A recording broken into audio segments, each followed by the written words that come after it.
my Uncle Joe. There was a man who knew how to keep a promise for a lifetime. And it was the kind of promise that happens in an instant and alters your life forever.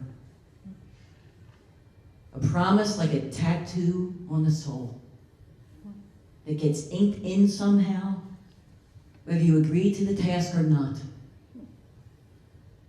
The deathbed promise. Just a whisper from mother to son. Joseph, I'm almost gone. Take good care of your brother. Look after Eddie. And Isabella Dougherty Hall, mother of 6 and pregnant with her 7th, died in the flu epidemic of 1918 that swept mercilessly through Philadelphia. But you know, of all those left behind, Joe rallied first because he had a promise to keep. Joe, the biggest, ruddiest, kindest of the brothers, was now in charge of Eddie, and oh, he was a perfect choice. Dutiful, religious, obsessed with cleanliness. Oh, he was perfect. He always looked like he was on his way to an adult first communion. Eddie was actually older than Joe, but only chronologically. During Eddie's birth, his umbilical cord wrapped around his neck, cutting off the oxygen supply just long enough to act as a noose for the man who would have been Edward Martin Hall Jr. and instead became forever Eddie. Capable of all the basic human skills, but not the adult achievements of a job or marriage. Joe loved giving his all to Eddie, and Eddie loved giving Joe the slip.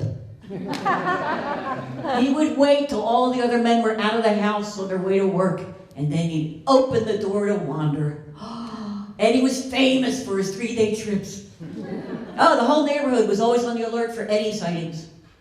Oh, once a rookie cop that didn't know the neighborhood arrested Eddie for a criminal and a vagrant. Because when he searched him, he found tucked inside his hat band a piece of paper with numbers on it, which was the MO of that day for numbers runners. Yeah. Well, now luckily there was another friend of the family being arrested at the same time.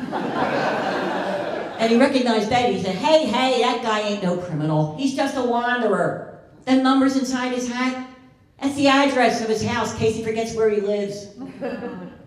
So, of all the brothers who deserve to have one, innocent Eddie is the only brother who ever had a mugshot. It's a cherished family heirloom. Oh my God, there he is, the Jean Valjean of our family. Ready to burst into song about being unjustly arrested. Oh, sweet Eddie. Oh, I bet that rookie cop ate some serious cheese. Oh my God. Oh, I love you, Eddie. And trust me, he never looked like that in his life. My theory, this is why women don't commit crimes. Yeah, it's not high morals. We know how bad they make you look in mugshots. Oh, sweet. Oh, and once, Eddie brought home a girlfriend. Woo! One late night, the front parlor was suddenly full of the comical sounds of 2 drunk people trying to be quiet and laughing at each other. Oh, stealthy as oxen, carrying a covered wagon, they made their winding way up the straight staircase. But oh, instead of finding paradise at the top of the stairs, there stood Joe in his white robe, like an avalanche of righteousness, blocking them off at the pass.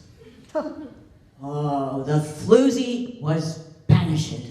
And Eddie was ordered into a steaming tub where Joe started scrubbing her fingerprints off his smitten brother. Joe! Eddie wailed in protest. And my girl! And my girl, Joe! And Joe cupped his brother's face in his hands and said, "No, Eddie. Everybody's girl." And he held his brother while he cried out his broken heart.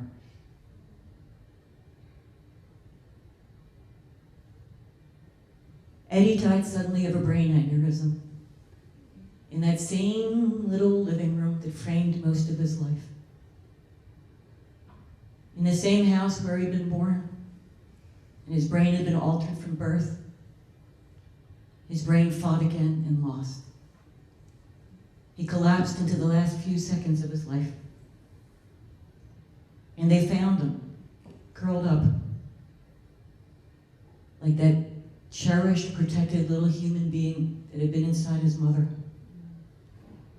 full of promise for a life of love and adventure. And thanks to his mother and brother, promise kept.